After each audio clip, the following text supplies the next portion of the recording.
আপনার ইব্রাহিম আপনার জন্য এত পাগল, আমরা আপনার ইব্রাহিমকে পরীক্ষা করতে চাই। আল্লাহ বলেন, পরীক্ষা করবি, যা। দুই ফেরেশতা ভিক্ষুকের বেশ ধইরা ইব্রাহিম নবীর ঘরের বাড়ির গেটে খাড়ুইয়া ডাকতেছে, গাফুর রহিম নামে তোমার আল্লাহ হো আল্লাহ হো আল্লাহ, ইয়া গাফুর রহিম নামে তোমার আল্লাহ হো আল্লাহ হো। ইব্রাহিম ঘরের ভিতর থেকে দৌড়াইয়া বাহির হয়ে হাজির হলেন। তোরা কানা রে? আমার প্রভুর নামের গান গাছ। আমরা ভিক্ষুক, ভিক্ষা করতে আইছি। ও ভিক্ষুকেরা, নিষ্ঠুর ভিক্ষুকেরা রে, আয় আমার প্রভুর নামের গান আমারে আবার শোনায়া দাও। ভিক্ষুকেরা বললেন, তোমার বাড়ির সামনে বারবার তোমাকে গান শোনাবো, আমরা কি লাভ হবে? আমাদের ভিক্ষা করা দরকার। কোনা বলে, ভিক্ষুকের বলে, ভাও লক্ষ্মী, আমরা হাঁটলেই তো লাভ হইব। ইব্রাহিম নবী ডাকে, ভিক্ষুকেরা রে, ও নিদয়া নিষ্ঠুর ভিক্ষুকেরা, তোরা যা চাস আমি তা দিব। আমি ইব্রাহিম নবী কথা দিলাম, আমার বন্ধুর নামের গান শোনাবি রে, আমি ইব্রাহিমের অর্ধেক সম্পত্তি তোদেরকে দিয়ে দিব। আল্লাহর ভালোবাসায়, বলুন কার ভালোবাসায়? আল্লাহর ভালোবাসায় যদি ইব্রাহিম এত পাগল হতে পারে গো, আমার আল্লাহকে জিজ্ঞেস করে দেখুন। খাতুনে জান্নাত ফাতেমাতুজ জাহরার জীবনী খানায়ে কাবার পাশে যাইয়া দেখে লক্ষ লক্ষ মানুষ খানায়ে কাবার চারিপাশে ঘুরে। প্রশ্ন করলেন, ও মানুষ, এইখানে তোমরা ঘুরো কেন, ব্যাপার কি? লোকজন জবাব দেন, ফাতেমা গো, আমরা হলাম খানায়ে কাবার পাগল। ফাতেমা জিগায়, ও খানায়ে কাবা, এই মানুষ হলো তোর জন্য পাগল, তুই খানায়ে কাবা কার পাগল? খানায়ে কাবা বলেন, ফাতেমা রে, আমি খানায়ে কাবা হলো আমি আল্লাহর পাগল। ফাতেমা বলেন, প্রভু গো, মানুষ খানায়ে কাবার পাগল, খানায়ে কাবা তোমার পাগল। ও আমার আল্লাহ, আমি ফাতেমা জানতে চাই তুমি আল্লাহ কার পাগল? আমার আল্লাহ বলেন, ফাতেমা রে, আমি হইলাম আমার বন্ধু মুহাম্মাদুর রাসূলুল্লাহর পাগল। একটা দৌড় মেরে ঘরের ভিতরে ঢুকলেন। বাবা গো, এখানে কাবার পাশে মজার ঘটনা দেখলাম। কি ঘটনা রে ফাতেমা? বাবা গো, এই মানুষগুলো খানায়ে কাবার পাগল, খানায়ে কাবা নাকি আমার আল্লাহর পাগল। বাবা, আমার আল্লাহকে জিজ্ঞেস করলে আমার আল্লাহ জবাব দেয়, আল্লাহ বলে তুমি মুহাম্মাদুর রাসূলুল্লাহর পাগল, তুমি নবীর পাগল। বাবা গো, আমি ফাতেমা জানতে চাই তুমি নবী কার পাগল? আমার নবী দুইটা চোখের পানি জর্জর করে ছেড়ে দেয়, ফাতেমা রে, আমি নবী আমার উম্মতের পাগল।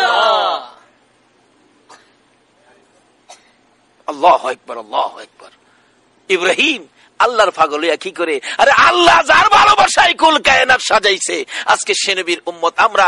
আমাদের চরিত্র কোথায় আর নবীর আদর্শ কোথায়? আল্লাহ পাক কোরআন শরীফে আমাদের উদ্দেশ্যে ওয়াজ করেছেন, ইয়া আইয়ুহাল্লাযীনা আমানু দুখুলু ফিস সিলমি কাফা, তোমরা পুরাপুরি ভাবে ইসলামের মধ্যে দাখিল হয়ে যাও। যদি হইতে পারি, আমাদের শক্তি কত হবে, ক্ষমতা কত হবে, পাওয়ার কত হবে। আগেকার দিনে এখানে মুরব্বীরা আছেন, আগেকার দিনে মুরব্বীদের মুখে শুনছি বৃষ্টি না হইলে বৃষ্টির জন্য মাঠে নামাজ পড়ছে, নামাজ পড়ে নাকি বাড়িতে আইতে পারছে না, বৃষ্টি নেমে গেছে। আমার দাদার মুখে শুনছি, আমরা নামাজ পড়তে গেলে রে নাতি, নামাজ পড়ে বাড়ি যাইতেছি না, বৃষ্টি নেমে গেছে। কেন? তারা পুরাপুরি ভাবে ইসলামের মধ্যে দাখিল ছিল। বলুন, এখন যদি বৃষ্টির লেগে নামাজ পড়ে কানতে কানতে সোহের হানিদা জমিন ভিজাই তারবো, আকাশ থেকে বৃষ্টি পড়বে না। কেন? আমরা যে আমানুদ খুলু ফিস সিলমি কাফার ভিতরে ঢুকতে পারলাম না। আগেকার দিনের মা চাচিরা আমানুদ খুলু ফিস সিলমি কাফার মধ্যে ছিল। আগেকার দিনে মা চাচিরা দেখছি ফজরের আজানের আগে ঘুম থেকে উঠছে, ওইটা উড়ান বাড়ি ঝাড়ু দিছে। সুযোগটা পাইলে পুরুষ উঠবার আগে রাস্তাটাও ঝাড়ু দিলাইছে। মুরব্বীরা লক্ষ্য করলে এই খবরগুলি পাইবেন। উড়ান বাড়ি ঝাড়ু দিছে, পুরুষ বাইরেবার আগে রাস্তাটাও ঝাড়ু দিলাইছে। এরপরে যায় ফজরের নামাজ পড়ছে, তারপরে সূরা ইয়াসিন পড়ছে, তারপরে রান্নাঘরে রান্না করতে গেছে। সারা গ্রাম বিছাইরা সূরা ইয়াসিন পড়ে একটা মহিলা রান্না করে গেছে। এই জন্য সুখ শান্তির বাজারে আগুন, আসুন আমানুদখুলু ফিস সিলমি কাফার মধ্যে ঢুকি, আল্লাহর সাথে সম্পর্ক করি, নবীর আদর্শের মালা গলায় পড়ি, তাহলে সুখ শান্তি ফিরে আসবে। আজকে কত দিবস, কত দলের মানুষ কত রাজনীতিতে নামছে, রাজনীতিকে শান্তি আনবো, সুখ আনবো, এই দলে কয় আমরারে ভোট দেন শান্তি দিব, এই দলে কয় আমরারে ভোট দেন শান্তি দিব। রাজনীতি করেন, যে এই দল করেন, আমি নিষেধ করি না, আমার কোনো আপত্তি নাই, যে যেটা মনে চা করেন, কিন্তু আমানুদখুলু ফিস সিলমি কাফার মধ্যে আইন। না হয় যাদের পক্ষে রাজনীতি করে দৌড়বেন, যারা আপনারা শান্তি দিব, অহন কিলাম হেরা হয়ে অশান্তি আসেনি, অশান্তি হেরা শান্তি দিব কইতে, হেরাই তো অশান্তি। শান্তি পাইতে গেলে শান্তির মাহাজনের সাথে যোগাযোগ করুন। কিভাবে যোগাযোগ করবেন সামনে আসতেছে। তাই আল্লাহ রাব্বুল আলামিন কোরআন শরীফে ঘোষণা দিয়েছেন আমানুদখুলু ফিস সিলমি কাফা, ও ঈমানদাররা পুরাপুরি ভাবে ইসলামের মধ্যে দাখিল হও। এখনো তুমি হাত বাড়াইলে হাত নামাইবার আগে আমি আল্লাহ তোমার শান্তির ব্যবস্থা করে দিব। জোরে কোন সুবহানাল্লাহ। কিন্তু আগেকার দিনে কি সুবিধা ছিল, ওই মাছ হাসিরা উড়ান বাড়ি ঝাড়ু দিয়া নামাজ পইরা সূরা ইয়াসিন পইরা রান্না করা যাইতো, রান্না করতো। এখন এই ব্যবস্থা নাই বিদায় আমাদের মধ্যে অশান্তি। তাই বলতেছিলাম সম্পর্ক করতে হবে আল্লাহর সাথে। ইব্রাহিম নবী কি ভালোবাসতেন, কি সম্পর্ক করেছেন আমার আল্লাহর সাথে। ইব্রাহিম কাঁদতেছে, ও ভিক্ষুকেরা তোমরা আমার প্রভুর নাম শোনাও, আমার অর্ধেক সম্পত্তি তোমাদেরকে দিয়ে দিব। দিয়ে দিলেন অর্ধেক সম্পত্তি। আবার ডাকতেছে, ও ভিক্ষুকেরা তোমরা কি যাওগা? বাবারে আমরা তো ভিক্ষুকের ভাব লোক, কি হাঁটলি ভিক্ষা হমু। ইব্রাহিম নবী চোখের পানি ছেড়ে দিয়ে কান্দে, রে ভিক্ষুকেরা, নিষ্ঠুর ভিক্ষুকেরা রে, যাইস না, তোরা যাইস না রে, আবার আমার প্রভুর নাম শোনাইয়া দে, প্রভুর নামের গান আমারে শোনাইয়া দে। ভিক্ষুকেরা বলেন, ও ইব্রাহিম নবী এবার গান শোনাইলে তুমি আমরারে কি দিবা? আমাদের ভিক্ষা দরকার, খালি হাতে কি শোনাবো? এবার ভিক্ষুকেরা বলেন, আমাদেরকে কি দিবা?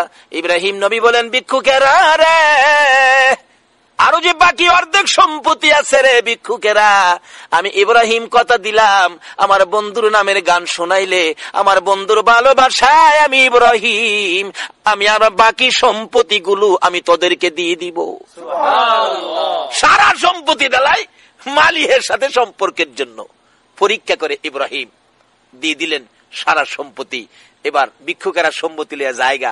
আচ্ছা আসলে কি হারা যাইবাগাল নিবাগাল লেগেছে না পরীক্ষা করতেছে? আচ্ছা ইব্রাহিম ডাহে, ও ভিক্ষুকেরা যাইস না, কি বো আবার গান শোনা, গান শোনাইলে কি দিবেন? ইব্রাহিম নবী চোখের পানি ছেড়ে দিলেন, রে ভিক্ষুকেরা কথা দিলাম রে, আবার যদি আমার প্রভুর নামের গান শোনাছে ভিক্ষুকেরা, আমি ইব্রাহিমের আর কিছুই নাই, কথা দিলাম যতদিন বেঁচে থাকি রে, আমি ইব্রাহিম তোদের বাড়িতে গোলামি করব। এমনি দুই ফেরেশতা ভিক্ষুকের বেশ ছেড়ে দিলেন। ভিক্ষুকের বেশ ছেড়ে দিয়া আসলে কি হেরা নিবার লেগেছে? আমরা দেশের ভিক্ষুকের নিবার লেগে দেখবেন ভিক্ষাও করে, আবার সুযোগ পেলে চুরিও করে না? কিন্তু এই ভিক্ষুক আর এই ভিক্ষুক এক ভিক্ষুক না। এক বেচারি শাশুড়ি মারা গেছে, বৈশাখে দাওয়া কাটির ঝামেলা, সময় পায় না কানবার লাগিয়া। আশপুরুষী মহিলারা কয়, এ বউটা কি মন গো, হরিরা মরলো, একটু কাইন্দা দেখলো না। মানুষ খালি সমালোচনা করে। মানে এই বেচারি এক ভিক্ষুক ধরছে, ভিক্ষুক বেডি গ্রামে গ্রামে আড়ে ভিক্ষা করে, জোয়ান বেডি দেখে ধরছে, বোন গো উই না যা, আমার দুঃখের কথা কেউ শুনতেই না, কি সে আমার হরিরা মরছে, আমার কামের ঝামেলা, কানবার সময় পাই না, মানছে আমার সমালোচনা করে। এই বেড়ি সারাদিন আমার হরির লেগে কানবে, আমি তোরে ফুসাইয়া দেম। আচ্ছা কোন তো যে বেডির হরি মরছে, এই বেডি হরির মায়াই কানবো, হরি আমারে মায়া করছে, জিয়ের মতো দেখছে, মায়ার মতো দেখছে, আমার না লইয়া খাইছে না, আমি গোসল না করলে বইয়ে রয়েছে, গোসল ভাত খাইয়া গিয়া গোসল করবে, এরকম মায়া করতো হরি আমারে। এই মায়া হরি লেগে বউ কানবো, মানে এই ভিক্ষুক বেডি কানবো কি কইয়া? বেডি তো মালের লুবে বইয়া কান্দে, মাগো মা দেওই না কি না ওই দে, মাগো মা আল্লাহ ওই দে না হিজ না ওই দে, মাগো মা দান ওই দে না সাইল ওই দে। দান দিলে তো ঠগা, এবার তো দানও সাইল নাই। মাগো মা দান ওই দে না সাইল ওই দে, কম ওই দে না বেশি ওই দে। এই বেডে কি গো কি গস, হ্যাঁ বোন গো, দুঃখে কান্দি। আচ্ছা এই বেটির দুঃখ আর এই বেটির দুঃখ এক দুঃখ হইব? আমরা দেশের ভিক্ষুক আর ফেরেশতা ভিক্ষুক এক বেশের ভিক্ষুক হইব? ওই ফেরেশতারা কয়, হ্যাঁ ইব্রাহিম, আমরা দুনিয়ার স্বার্থপর ভিক্ষুক নয় রে, আমরা হলাম আল্লাহর ফেরেশতা। আল্লাহু আকবার। আমরা এসেছিলাম, আমার আল্লাহ তোমাকে ভালোবাসে, তুমি আমার আল্লাহকে ভালোবাসো, তোমাদের ভালোবাসা পরীক্ষা করার জন্য আমি ইব্রাহিমের কাছে এসেছিলাম। আমরা দুইজন ফেরেশতা, ভিক্ষুক নয়, লও তোমাদের সম্পদ, ও ইব্রাহিম তোমার সম্পদ তোমারে দিয়ে গেলাম। আজকে ইব্রাহিমকে এত পরীক্ষা, ইব্রাহিম নবীকে পরীক্ষা তো ফাঁস করলেন, কিন্তু এত পরীক্ষাই তো আমরা পড়ি না। একটু পরীক্ষা করলেই তো মাশাআল্লাহ আমরা ডাইলিয়ে যাই। বলতেছিলাম আমরা আমানুদখুলু ফিসসিলমি কাফার মধ্যে যদি ঢুকতে পারি আমাদের পাওয়ার বাড়বে, দাম বাড়বে। আমার নবী কি শিক্ষা দিয়ে গেলেন? আমানুদখুলু ফিসসিলমি কাফার মধ্যে ঢুকতে গেলে এই রূপ আমাদের মধ্যে থাকতে পারবে না। কারো ক্ষতি করা, কারো বিপদে ফালানোর চিন্তা করা, এটা থাকতে পারবে না। আমার নবীর আদর্শ কি ছিলেন? আবু জাহেল গর্ত করছে, নবীরে মাইরা লাইতো, নবী তো পার হয়ে গেছে, অহন গর্তের ভিতরে ফইরা আছে কে? আবু জাহেল। 70 গজ মাটির নিচে, কিতাব লেখে 70 গজ মাটির নিচে থেকে ডাকতেছে, তোরা কারা রে? আর রশি দিস না, আর মাটির নিচে নিস না,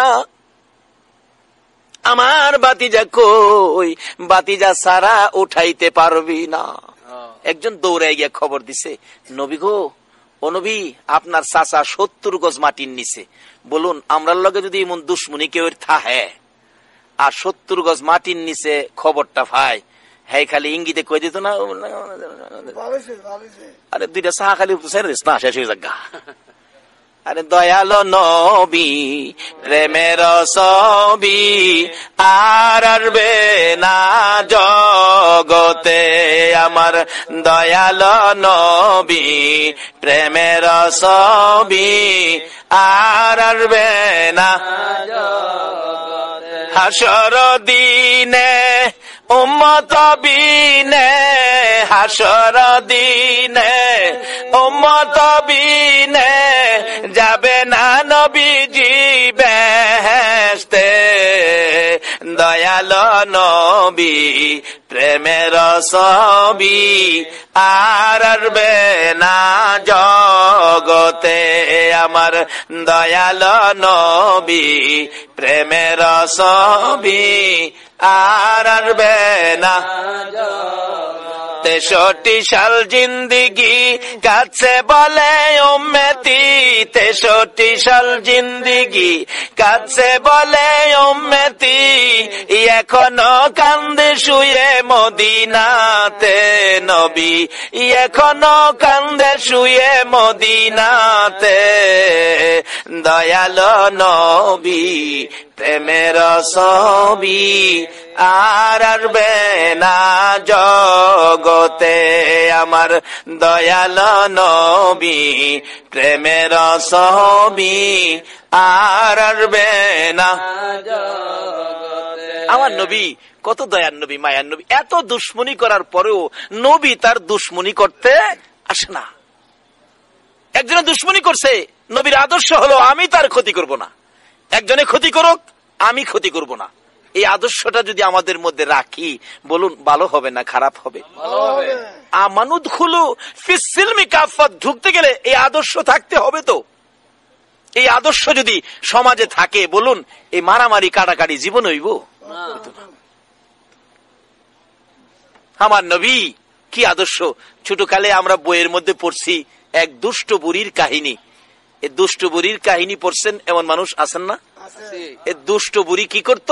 নবী যে রাস্তা দিয়া যাইতো এই রাস্তার মধ্যে কাটা দিয়া রাখতো, আর এই কাটা নবীজির পায়ের মধ্যে লাগলে নবী কষ্ট পাইতেন, ব্যথা পাইতেন, আর বুড়ি জানি কি করতেন? খিল খিল করে হাসতেন।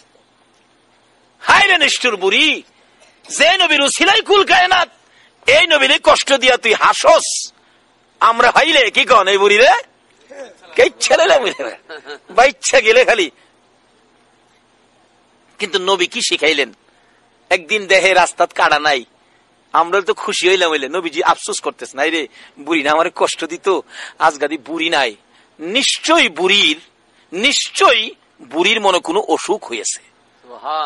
আমরা হইলে খুশি হইলাম, হইলে নবীজি কষ্ট পাইতেছেন, বুড়ি নাই কেন, দেখি বুড়ির কোনো অসুবিধা কিনা। নবীজি বুড়ির বাড়িতে গেছে। আল্লাহু আকবার বলো। এই আদর্শ দিয়ে নবী তাম পৃথিবী জয় করেছে। তাই কোন কবি বলেন, অস্ত্র সারা যুদ্ধ করে দুনিয়া করলো জয়, তাই তো আজি মানবে দানব মোহাম্মদ নাম লয়। অস্ত্র সারা যুদ্ধ করে দুনিয়া করলো জয়, তাই তো আজি মানবে দানব মোহাম্মদ নাম লয়। হাতিয়ার দিয়ে নয়, পারমাণবিক বোমা দিয়ে নয়, মেশিন গান দিয়ে নয়, জঙ্গি হইয়া নয়, আদর্শ দিয়ে, প্রেম ভালোবাসা মহব্বত দিয়ে আমার নবী সমস্ত পৃথিবী জয় করেছে। এই আদর্শ আমাদের মধ্যে ফিরে আসে, আল্লাহ আমাদের ডাক শুনবে, আল্লাহ আমাদেরকে শান্তির ফাইসালা দিবে। বলতেছিলাম এই আদর্শে কিভাবে আমরা ফিরে আসতে পারি। আসুন সামনে বাড়ি। আপনাদের কষ্ট হইতেছে না তো? আর আধা ঘন্টা সময় ইনশাল্লাহ, আসুন আমরা আগে বাড়ি। এই তো আল্লাহ রাব্বুল আলামিন তার বন্ধুকে দেখতেছে, বুড়ির বাড়িতে গিয়ে ঢুকছে, যায়া দেহে বুড়ি অসুস্থ শুয়ে আছেন। নবীরে দেখে যারে কষ্ট দিত হেলাইছে, কন্ত বুড়ির কলিজা চিপা মারছে না, ওখানে আমারে মাইরে লাইব, ওখানে আমারে কি মাইরে লাইব। আসলে কি নবী মারতে গেছে? নবী দেখে, কি ব্যাপার বুড়ি, তুমি এখানে অসুস্থ হয়ে গেছো, রাস্তায় গেলে না, কি ব্যাপার, তোমার কি অসুবিধা বলো, আমি নবী তোমার কি খেদমত করতে পারি। এরকম আদর্শ যদি আজকে মুসলমানদের মধ্যে ফিরে আসতো, এখনো বিশ্বের বাজারে মুসলমান বিজয়ের পতাকা উড়াইতো। আসুন আমানুত খুলু ফিসিলমি কাফার মধ্যে ঢুকি। আমার নবীর কানে যখন খবর পৌঁছলো আবু জাহেল 70 গজ মাটির নিচে, কয় গজ?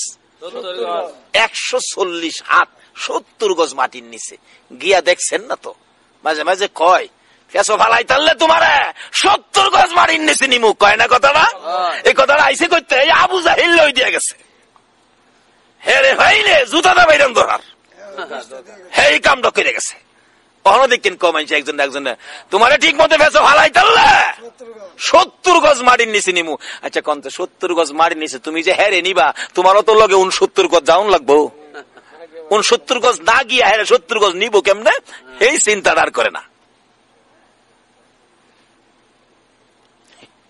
হযরত নূহ আলাইহিস সালাম দোয়া করছেন, আল্লাহ আল্লাহ গো সমস্ত পৃথিবী ধ্বংস করে দাও, পানিদার সব শেষ করে দাও।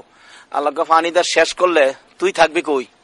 শিয়ালে বলে দোয়া করে, শিয়ালে রাস্তার দিনের বেলা শিয়াল বাইরিলে কাকে দেখবেন কাকা করে, কাকে শিয়াল দেখলেই কাকে কাকা করে, তখন শিয়ালে দোয়া করে, আল্লাহ গাছের আগাতা পানি যাইতো দেখতাম কাওয়া কইব।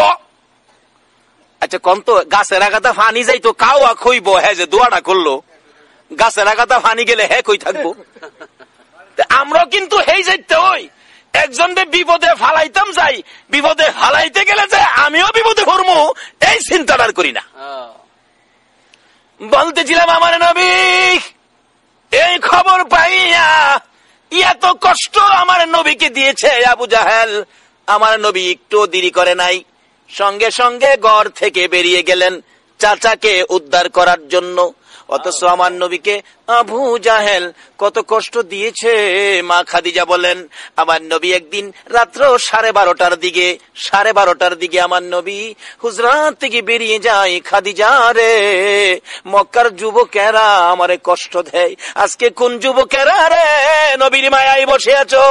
রে যুবক, আমার নবী বলতেছেন, রে খাদিজা আমার মা নাই বাবা নাই বলে মক্কার যুবকেরা আমাকে কষ্ট দেয়। খাদিজা রে আমি আমার চাচা আবু জাহেলকে, মক্কার সর্দার আবু জাহেলকে বুঝাইয়া দেখি আমি নবীর পক্ষে নিয়ে আসতে পারি, কালিমাটা নিয়ে পড়াইতে পারি। মা খাদিজা বলেন, আল্লাহর বন্ধু গো আবু জাহেলের মেজাজ ভালো না, কথা শুনবে না। আমার নবী বলেন, নিরিবিলি গভীর রাত্রে কাকুতি মিনতি করে বুঝাবো। আমার নবী রাত্রে 12:30টার দিকে আবু জাহেলের ঘরের দরজার পাশে দাঁড়াইয়া ডাকতেছে, চাচা চাচা গো, ও চাচা দরজা খুলো। আবু জাহেল দরজা খুলে দেখে একটা পূর্ণিমার চাঁদ উদয় হইয়া রইছে। আরে ভাতিজা এত রাত্রে আমার ঘরের দরজায় চাচা চাচা কইয়া ডাকলা। ভাতিজা, ভাতিজা রে, সত্য কথা বলতে গেলে বলতে হয়, তোমার চাচা বলে ডাকটা শোনা পরে আমি এত শান্তি পাইছি রে ভাতিজা। এত সুন্দর করে মক্কা নগরে আমারে কেউ চাচা কইয়া ডাকতে পারে না। বাবা মোহাম্মদ, এই রাত্রে কেন আমাকে ডাকলা? কি অসুবিধা, কি কষ্ট, কি দুঃখ, কেন আমাকে ডাকলা? মনের কথাগুলো আমার কাছে বলো। আমার নবী দুইটা চোখের পানি জর্জর করে ছেড়ে দেন। চাচা, চাচা গো, আমার মা নাই, আমার বাবা নাই। মক্কার যুবকেরা আমারে কষ্ট দেয়, রাস্তায় কাটা দেয়, আমারে গালি দেয়, ধাক্কা দেয়। চাচা, তুমি যদি আমার পক্ষে আসো, কালিমার মালা গলায় পরো। ও চাচা, তুমি যদি আমানুদ খুলু ফিসিলমির মধ্যে ঢুকে যাও, আমার মন বলে তুমি আমার পাশে থাকলে মক্কার লোকেরা আমাকে আর কষ্ট দিবে না। আবু জাহেল বলেন, এত বড় সাহস ভাতিজা তোমার, আমাকে তোমার দলে নিবা, তাহলে তো আমার নেতৃত্ব থাকবে না। ভাতিজা, এত সাহস তোমার, দ্বারাও আমি আসতেছি। ঘরের ভিতরে যাইয়া গো, আঙ্গুলের মতো চিকন একটা লাল চাবুক বাহির করে হাতটা পিছনে নিয়ে আমার নবীর সামনে দাঁড়াইয়া প্রশ্ন করে, ভাতিজা রে, কি বলেছিল বলো? আমার নবী দুইটা চোখের পানি জর্জর করে ছেড়ে ছেড়ে কান্দে। চাচা গো, আমার মা নাই, আমার বাবা নাই, মক্কার যুবকেরা আমারে কষ্ট দেয়, কালিমা লইয়া বাহির হলে তুমি যদি কালিমাটা পড়ে আমার সঙ্গী হও, মন বলে তারা আমাকে আর গালি দিবে না, কষ্ট দিবে না। নিষ্ঠুর পাষাণ আবু জাহেল এই কথা বলার সঙ্গে সঙ্গে পিছন থেকে চাবুকটা বাহির করে, যে নবীর চেহারায় জীবনে কোনোদিন মশা মাছি বসে না, যে নবীর চেহারায় জীবনে কোনোদিন খাজলি পাসরা হয় না, বসন্ত হয় না, ওই নবীর নুরানি চেহারায়, পূর্ণিমার চাঁদের মতো চেহারায় আবু জাহেল সাত সাত করে আঘাত শুরু করে দিল। কিতাব লেখে এক একটা আঘাতে নবীর চামড়া ফাইটা রক্ত মুবারক বাহির হতে থাকে। চাপা দিয়ে ধরে নবী কান্দে, চাচা গো, আমার মা নাই গো, বাবা নাই গো, এইভাবে আমার মাইরো না, তোমার কি মায়া লাগে না? বাম দিকে আঘাত করলে বাম দিকে চাপাইয়া ধরে এইভাবে মারতে মারতে নবীকে মরুভূমির বালুর মধ্যে শোয়াইয়া ফেলেছে। নবী এতিমের মতো দুইটা চোখ বাহির করে কান্দে, চাচা আর কত মারবা গো, আমি উঠতে পারি না। আবু জাহেল বলেন, ভাতিজা বলো, জীবনে কোনো দিন আমার কাছে আসবা কিনা? আমার আল্লাহ বলেন, বন্ধু, যেই কালিমাটা লইয়া আমানুদ খুলু ফিসিলমি কাফার মধ্যে ঢুকাইতে যাইয়া এত মার খাইলা গো বন্ধু, একবারও আমার কাছে বিচার দিলা না। ও বন্ধু, কথা দিলাম, যে এই কালিমা লইয়া রক্তে লাল লাল হয়েছে গো বন্ধু, এই কালিমাটা লইয়া যারা যদি তোমার উম্মতেরা যদি আমি আল্লাহর কথা মানে, তোমার কথা মতো চলে, এই কালিমা লইয়া যদি এই জমিনের মধ্যে ভালো রাস্তায় চলে, ভালো পথে চলে যাও, আমি কথা দিলাম, এই রক্ত মাখা কালিমাটার বিনিময় আমি আল্লাহ 10টা পৃথিবীর সমান একটা জান্নাত আমি দান করে দিব। এত কষ্ট দিলেন যে আবু জাহেল, এই আবু জাহেল 70 গজ মাটির নিচে আমার নবী খবর পায়া দৌড়াই আইতাছে, সাসারে উঠাইতো, দরজার কিনারে খারিছে, কি আদর্শ, কি শিক্ষা, ডাকতেছে, সাসা, সাসা গো। নবীজির শব্দ পাইছে 70 গজ মাটির নিচ থেকে, ভাতিজা, ভাতিজা আইসো বাবা, হও চাচা আমারে উড়াও। নবীজি গায়, চাচা এই গর্তটা কার লেগে করছো? অন কি আর মিশা কথা কইয়া ভারে? বাবা তোমার লেগে করছিলাম। নবী কান্দে, চাচা গো, কেমনে তুমি এত নাদান হইলা, এত নিষ্ঠুর হইলা?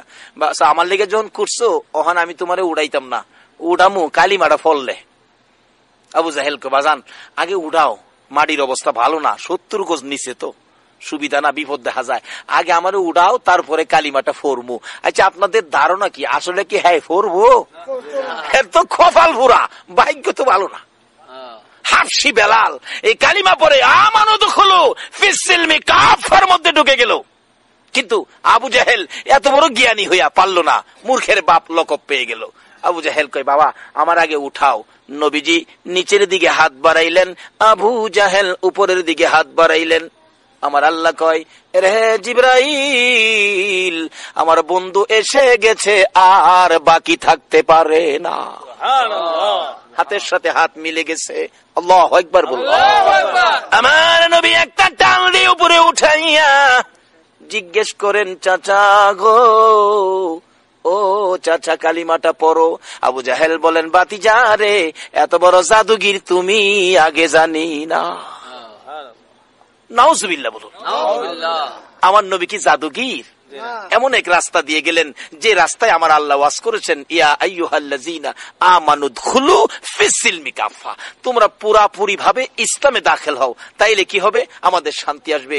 আমরা যা বলি আমার আল্লাহ শুনবেন, আমরা যা ডাকি আমার আল্লাহ শুনবেন। আগেকার দিনে নামাজ পড়লে বৃষ্টি সাথে সাথে আসতো।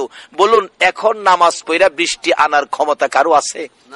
আগেকার দিনে জ্বর তাপ হইলে মসজিদের ইমাম সাহেবের কাছে গেছে, শুনছি মুরব্বীদের মুখে বাঁশের সুঙ্গার মধ্যে ফু দিয়া দিছে, বাঁশের সুঙ্গাত ফু দিয়া দিছে, এইটা মুখ বন্ধকিরা গরনিয়া ছাইরা দিলে জ্বর ভালো হয়ে গেছে। বাঁশ আছে, সুঙ্গা আছে, হুজুরও আছে, জ্বরও আছে, কিন্তু বালা হয় না। কেন? এই মানুষটা নাই, যে মানুষটা আমানু দুখুলু ফিস-সিলমি কাফা। নামাজ আছে, নামাজের ফল নাই। নামাজ আছে, ইবাদত আছে, রোজা আছে, টুপি আছে, দাড়ি আছে, পাঞ্জাবি আছে, কিন্তু ইবাদতের কোনো বিনিময় নাই। অনেকে নামাজ পড়ে পড়ে, যদি নামাজ পড়া মজা হয় না তো কেন? আমানু দুখুলু ফিস-সিলমি কাফার মধ্যে ঢুকতে পারে নাই। আগেকার দিনে কারো গাছের একটা ফল যদি কোনো ফুলাফানে ফাইরা আনছে, মা দেখেন দুইটা থাপ্পুর মারছে, কার কাছে আনছোস? জানতে আনছোস? হ্যাঁ নদিয়া। আচ্ছা বলুন তো, অহনে কি এই চরিত্রের মাছ আছে? আছেও। আরেক বেটার ক্ষেতের ভিয়াজ লিয়ে আইছে, মা কই কইতে আনছোস? বন্ধুতে সোহেতে গড়াই বর আলুর ভর্তা বানাইতাম বইরিছি। রাসূল বলছে, একটা নলা খাবার যদি কারো পেটে হারামের থাকে, 40 দিন পর্যন্ত একটা সেজদাও কবুল হবে না। সুবহানাল্লাহ। আরেক বেটার ক্ষেতের ভিয়াজ দা আলুর ভর্তা খায়া নামাজ পড়তো, যা নামাজ পড়ছে ঠিক, কিন্তু কবুল হয় না। এই জন্য ডাকলে আমার আল্লাহ ডাক শোনে না। অথচ একটা মহিলার জীবনী, বাবারে ডাকো ডাকো, কিন্তু আমানু দুখুলু ফিস-সিলমি কাফার মধ্যে গিয়ে ডাকো, ডাক দিতে দেরি আমার আল্লাহ কবুল করতে দেরি করবে না। তার বাস্তবের মধ্যে আসুন। কিন্তু মহিলাদের নামাজ আমাদের নামাজ, মহিলাদের ইবাদত আমাদের ইবাদত। আসলে মহিলাদের মধ্যে আমানু দুখুলু ফিস-সিলমি কাফার মধ্যে ঢুকতে গেলে আরেকটা কাজ বাকি আছে, যে মহিলারা স্বামীর সাথে বাড়াবাড়ি করে, স্বামীর কথা মতো চলে না, স্বামীর খেদমত করে না। এই মহিলারা আমানু দুখুলু ফিস-সিলমি কাফা ঢুকেও আল্লাহর জান্নাতে যাইতে পারবে না। আবার মহিলারা নরম পায়া, যে স্বামী মহিলাদের উপর অত্যাচার করলো, জুলুম করলো, এটা মহিলা তো অসহায়, কত দূর থেকে স্বামীর মায়ায়, স্বামীর মহব্বতে মা বাবা ভাই বোন আত্মীয় স্বজন সব ছেড়ে স্বামীর বাড়িতে আসে। কি বলেন, ঠিক কিনা? নাকি বংশ লয়ে শুধু স্বামীর মায়ায়?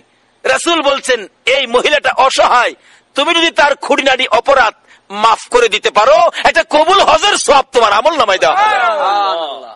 এলাকা আবার মহিলারাও সুযোগ পাইয়া স্বামীর গারো দিল না।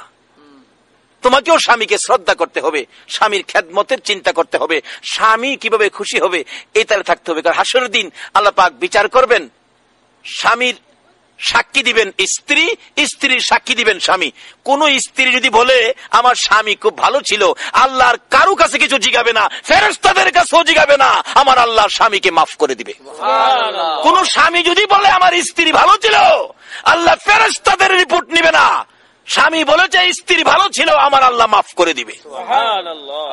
রাসূল বলছে, এইভাবে স্বামী স্ত্রীর মহব্বত সম্পর্ক যেই ঘরে আছে, রাসূল বলছেন এই ঘরটা বেহেশতের টুকরা হয়ে গেছে। যেই ঘরে স্বামী স্ত্রী মহব্বত নাই, রাসূল বলেন এই ঘরটা জাহান্নামের টুকরা হয়ে গেছে। মা বোনেরা, নবীর মেয়ে খাতুনে জান্নাত ফাতেমা জাহরার জীবনী খুলুন।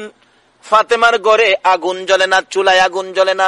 হযরতে আলী হযরত আলী রাদিয়াল্লাহু তাআলা আনহু রোজগারের জন্য, মুখে খাবার দেওয়ার জন্য রোজগারের তালাশে ঘুরে আলী, রোজগার মিলে না। সন্ধ্যার দিকে বাড়িতে আসতেছে, মনটা বড় কষ্ট, মনটা বড় দুঃখ। বাড়িতে আসবে আলী, বাড়িতে আয়েশা শুনে হাসাইন হুসাইন দুই ভাই মার কাছে বিরক্ত করতেছে, মা গো না খাই আর কতক্ষণ থাকবো গো মা, মা আর কতক্ষণ না খাইয়া থাকবো। মা বলেন, সন্তানেরা রে, খালি আমার এই দাস মারেই খালি বিরক্ত করবে, তোরা কি তোদের বাবার কাছে যাইতে পারস না? এই কথা কি মা বলতে পারে না? খালি আমারই দেহস, তোর বাবার কাছে যাস না, আমি কি করব, ঘরে তো খাবার নাই। এমনি সময় হযরতে আলী রাদিয়াল্লাহু তাআলা আনহু ঘরের ভিতরে ঢুকতেছিল। যখন ফাতেমা বললেন বাবার কাছে যাও, আলী মনটা কথা ব্যথা পাইয়া, মনে কষ্ট লইয়া ঘরের ভিতরে আর ঢুকলেন না। সন্তানেরা যদি খাবার চায় আমি তো লজ্জা পাবো, এই ঘরে যাব না। ফাতেমার কথা শুনে ঘর থেকে বেরিয়ে গেলেন, যাইতে শুরু করলেন, একেবারে জংলায় চলে গেলেন। এদিক দিয়ে রাত্র হয়ে গেল গভীর, আলী ঘরে আসতেছে না। আবার ফাতেমা বসে বসে কান্দে, ও হাসাইন হুসাইন, এত রাত হলো রে, তোর বাবা তো ঘরে আসতেছে না, এত রাত হয়ে গেল তোর বাবা ঘরে আসতেছে না। এবার হাসাইন হুসাইন বলেন, মা বাবা তো ঘরে আসতেছিল, তুমি যখন বলছো বাবার কাছে যাইতে পারস না, ওই সময় বাবা মনটা কষ্ট করে ঘর থেকে বেরিয়ে গেছে। এমনি সময় ফাতেমা বুরগাটা পরে গো, বুরগাটা লাগাইয়া ঘর থেকে বেরিয়ে গেছে। ঘুরতে ঘুরতে কোথাও স্বামীরে পাইল না। ও মা বোনেরা, জান্নাতি মহিলাদের সরদারিনী ফাতেমা স্বামীর জন্য কি করে দেখো, খুঁজতে খুঁজতে কোথাও পাইতেছে না। গভীর রাত্রে নবীজির দরবারে যাইয়া মা ফাতেমা কান্দে, বাবা স্বামী আলীকে পায় না। আমি বলেছিলাম হাসাইন হুসাইনের বিরক্ত সহ্য করতে না পেরে বলেছিলাম তোদের বাবার কাছে যাইতে পারস না। স্বামী আমার এই কথা শুনে ঘর থেকে বেরিয়ে গেছেন। বাবা গো, ও বাবা, আমার স্বামীরে খুঁজে পাই না, আমি এখন কি করব? আমার নবী বলেন, ফাতেমা রে, যেই কথা দিয়ে আলীকে ঘর থেকে বের করে দিয়েছো, আলী বুঝি জংলাই ব্যথাই বুঝি বসে আছে রে ফাতেমা। এই ব্যথা লইয়া যদি আলী জংলাই গিয়ে থাকে, আর তোমার দেওয়া ব্যথায় যদি জংলার ভাগ আমার আলীকে খেয়ে ফেলে রে ফাতেমা, শুনে রাখো, স্বামীকে এইটুকুন কষ্ট দেওয়ার কারণে আমি নবী তোমারে মেয়ে বলে দাবি করব না। স্বামীকে এইটুকুন কষ্ট দেওয়ার কারণে আমার নবী বলেছে তোমাকে মেয়ে বলে দাবি করব না। এমনি সময় ফাতেমা কাঁদতেছে পাগল পাগল হইয়া, মাবুদ গো, আমার স্বামী কোথায়, আমারে মিলাইয়া দাও না। এমনি সময় হযরতে আলী ঘরের দরজায় দাঁড়িয়ে গেছে। ফাতেমা তুমি কেন কান্দো? দৌড়ে যাইয়া আমার নবীর সামনে ফাতেমা পায়ে পড়ে গেছে। মা বোনেরা, স্বামীর কাছে যদি কোনো অপরাধ করো দেরি করো না, জলদি করে যাইয়া স্বামীর পায়ে পড়ে যাও। ফাতেমা শিক্ষা দিয়েছে জান্নাতি মহিলাদের সরদার হইয়া স্বামীর পায়ে পড়ে কাঁদতেছে। আলী মুস্কি মুস্কি হাসতেছে, স্বামী গো, আমাকে ক্ষমা করে দেন গো, আমি যে আপনাকে কষ্ট দিয়েছি, ক্ষমা করে দেন। হযরত আলী বলেন, ফাতেমা রে, আমার কোনো কষ্ট নাই রে ফাতেমা, আমার কোনো কষ্ট নাই। এবার আমার নবীর মেয়ে খাতুনে জান্নাত ফাতেমা তু জাহরা বলেন, বাবা গো, এবার বলেন আমার স্বামী আমার প্রতি কোনো কষ্ট নাই, বলেন আমি ফাতেমার হাসরের দিন মেয়ে বলে মাইনা নিবেননি। এই আদর্শে ফিরে আসুন। ও মা বোনেরা, স্বামীকে কষ্ট দিবেন না, সন্তানের দিকে লালন পালনের দায়িত্বে যান। সন্তানের লালন পালন দায়িত্ব, নামাজ যেমন ফরজ, গার্জিয়ানের উপর সন্তানের লালন পালন তদরূপ ফরজ। একটা অসহায় একটা বাচ্চাকে লালন পালন করেন, আল্লাহ যে কত খুশি হয়। বাচ্চারা তো অসহায়, সে তো বুঝে না ভালো মন্দ। তাই এদিকে আসুন এবং বাচ্চার কাজে থাকেন, স্বামীর খেদমতে থাকেন, মই মুরব্বীদের খেদমতে থাকেন। আর খালি মহিলারাই করবে, স্বামীর দায়িত্ব নাই এরকম না। রাসূল বলছে, তুমি বাজারে কিছু খাইলে তোমার বিবির জন্য নাও, তুমি 2 টাকার বাদাম খাইলে 1 টাকার বাদাম তুমি বাড়িতে নাও, তাহলে এই ঘরে মহব্বত থাকবে। তুমি মিষ্টি আদাশের খাইলে বিবির জন্য 1 পোয়া নাও। এখন তো আমাদের চরিত্রে এটা নাই, নিজেরা খাইতে রাজি, বিবির লেগে নিতে রাজি না। যদি বিবি কোনোদিন কয় একদিন আমার লাগে 1 কেজি মিষ্টি আইনুছে, আরো দমক মারে, অত শখ হয়েছে কেরে মিষ্টি খাইবার লেগিয়া, উচিত জিনিসই আনতারি না। ধমক না দিয়ে 1 কেজি না পারো 2টা মিষ্টি বিবির হাতে দাও। যদি এই মিষ্টি আনাতে তোমার বিবি খুশি হয়, তাইলে ঘরে শান্তি মহব্বত পয়দা হবে, এই ঘরে রহমত বরকতের ভান্ডার আমার আল্লাহ খুলে দিবে। সুবহানাল্লাহ। কাজী স্বামীও স্ত্রীকে মহব্বত করবে, স্ত্রী স্বামীকে মহব্বত করবে। নবীর কথা মতো এই ভালোবাসায় ফিরে আসুন, তাইলে আপনি নামাজ পড়ে আমানুদখুলু ফিস সিলমি কাফার মধ্যে ঢুকতে পারবেন। বাবারা ভাইয়েরা, আসুন এই আলোচনা কিয়ামত পর্যন্ত করলেও শেষ করা যাবে না। আমরা একটা আলোচনায় থাকবো, আমানুদখুলু ফিস সিলমি কাফায় ঢুকবো। যে কাজ করলে পুরাপুরি ইসলামে থাকা যায় আমরা সে কাজ করব, মহিলারাও করবে, সেই অনুরোধ আমরা মহিলাদেরকেও করব। তাই আসুন আজকের এই মাহফিলে আমরা দোয়া করি আল্লাহ যেন আমাদেরকে রাসূল পাকের দেখানো রাস্তায়, আল্লাহ পাকের খুশির রাস্তায় চলার তৌফিক আমাদেরকে দান করেন। সেজন্য আমরা দোয়ায় শরীক হব। সকলে দোয়ায় শরীক হন। আল্লাহুম্মা আমিন। রব্বানা যালামনা আনফুসানা ওয়া ইল্লাম তাগফির লানা ওয়া তারহামনা লানাকুনান্না মিনাল খাসিরিন। রব্বিরহামহুমা কামা রাব্বায়ানি সগীরা। রব্বুল আলামিন, মাবুদ, জান্নাতের বাগানে বসে গো জান্নাতি মেহমান নিয়ে হাত বাড়াইলাম। মাবুদ রে, জানি না জীবনে কতদিন হাত বাড়াইতে পারবো, কবে জানি মৌতের চিঠি দিয়ে আজরাইল পাঠাইয়া দাও, কবে জানি এই বাড়িঘর ছেড়ে গো, এই আরামের বিছানা ছেড়ে সাদা কাফন গায়ে দিয়ে অন্ধকার কবরে মাটির বিছানায় শুয়ে যাই গো আল্লাহ। ওই দিন আসার আগে আমরা যারা হাত বাড়াইছি আমাদের তামাম জিন্দিগির গুনাহগুলো ক্ষমা করে দাও। মাবুদ, জীবনের গুনাহ ক্ষমার আসার দরখাস্তের পর আর একটা দরখাস্ত করি, তুমি কিন্তু রাগ হইও না। মাবুদ রে, আমরা যারা হাত বাড়াইছি গো আল্লাহ, আমি তো জানি না আমাদের মধ্যে কে জানি কিসের অভাবী, কার মনে জানি কি আগুন জ্বলে রে আল্লাহ, কার মনে জানি আগুন নাই রে, কার মনে জানি আগুন বাবা নাই রে, বাবা নাই। যেই বাবা সন্তানের মায়াই গো কত পরিশ্রম করেছে, মাথার গাম পাতাই ফালাইয়া রোজগার করে সন্তানের খাওয়াইছে, সারাদিন পরিশ্রম করেও যদি বাড়িতে আইসা দেখছে সন্তান কান্দে, বাবা দৌড়াইয়া যাইয়া সন্তান কুলে উঠাইছে। এই বাবার কুলে কত পসরা পায়খানা ও সন্তান করছে গো। ওই মা কই, যেই মা জীবনে বাচ্চার পসরা পায়খানা মেতরিনী হইয়া পরিষ্কার করেছে, অন্য মহিলারা দেখলে নাকে কাপড় দিত, মা জীবনে কোনো দিন নাকে কাপড় দেয় নাই। তারপরেও সন্তান কোথাও যদি যাইতো, যতক্ষণ পর্যন্ত সন্তান বাড়িতে না আসছে সারা দেশের মানুষের ঘরের দরজা বন্ধ হইছে গো, মা দরদি দরজা বন্ধ করে নাই। মা সন্তানের ব্যথায় দরজাটা খুলে রে বিনাইয়া বিনাইয়া কাঁদছে। এই মা বাবা যার কবরে গো আল্লাহ, এই মুহূর্তে ওই সকল মা বাবার কবর গুলো জান্নাতের বাগান বানাইয়া দাও। ইয়া আল্লাহ, মা বাবা যারা দুনিয়াতে আছে হায়াত বাড়িয়ে দাও। মা বাবা কেমন জিনিস বুঝার তৌফিক ছেলে মেয়েদেরকে দান করে দাও। ইয়া আল্লাহ, দাদা দাদি নানা নানি শ্বশুর শাশুড়ি আলিয়া উলাদ বংশধর মই মুরব্বী পাড়া প্রতিবেশী খানদানবাসী মহব্বতী যারা কবরে গো, সকলের কবর জান্নাতের বাগান বানিয়ে দাও।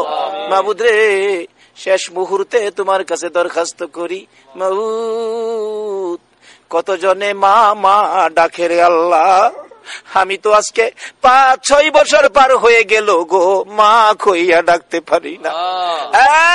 মাবুদ, আমার মাকে তুমি মাফ করে দাও গো আল্লাহ। আমার বাবা জীবিত, আমার বাবার নেক হায়াত বাড়াইয়া দাও। এইভাবে মা বাবা যারা দুনিয়াতে আছে সবাইকে হায়াত বাড়াইয়া মা বাবা কেমন জিনিস বুঝার তৌফিক ছেলে মেয়েদেরকে দান করে দাও গো আল্লাহ। মাবুদ রে, এই পর্যন্ত যারা কষ্ট করেছে সকলকে মাহফিলের বরকত নসিব করে দাও। এই পর্যন্ত যারা কষ্ট করেছে ইয়া আল্লাহ, এই মাহফিলের উসিলাই সকলকে শান্তির ফায়সালা করে দাও। ইয়া আল্লাহ, সবাইকে দুনিয়া ও আখিরাতের ভালাই দান করে দাও। এই মাহফিলের উসিলাই কাল কিয়ামতে আমাদের সকলকে নবীর গুদারায় উঠাইয়া ফুলসিরাতের ফুল পার করে দিও গো আল্লাহ। মাহবুব, মাহবুব রে, এই মাহফিলের উসিলাই আমাদের সকলকে দয়ার নবীর স্বপ্নের দিদার দেখাইয়া দিও গো আল্লাহ। আমাদের মধ্যে যারা নামাজি নামাজ কবুল করে লাও, যারা নামাজ পড়ে না নামাজের বুঝ দান করে দাও। ইয়া আল্লাহ, যারা বিমারি বিমার সেবা করে দাও। ইয়া আল্লাহ, যারা ব্যবসা করে ব্যবসায় বরকত দাও, যারা চাকরি করে পদোন্নতি দান করে দাও। মাবুদ, মাবুদ রে, যেই পথে চলিলে তুমি তোমার বন্ধু রাজি খুশি থাকো, ওই পথে চলার তৌফিক দান করে দাও গো আল্লাহ। ইয়া আল্লাহ, মা বোনদেরকে রাবিয়া বস্তির মতো বানিয়ে দাও। কাল কিয়ামতে খাতুনে জান্নাত ফাতেমাতুজ জাহরার সাথে হাসর নসিব করে দিও গো আল্লাহ। যতগুলো দরখাস্ত করলাম মাহফিলের উসিলাই সবগুলো তুমি কবুল আর মঞ্জুর করো গো আল্লাহ।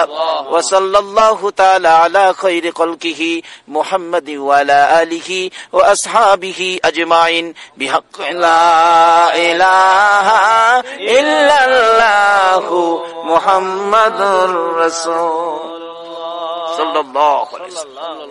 السلام عليكم.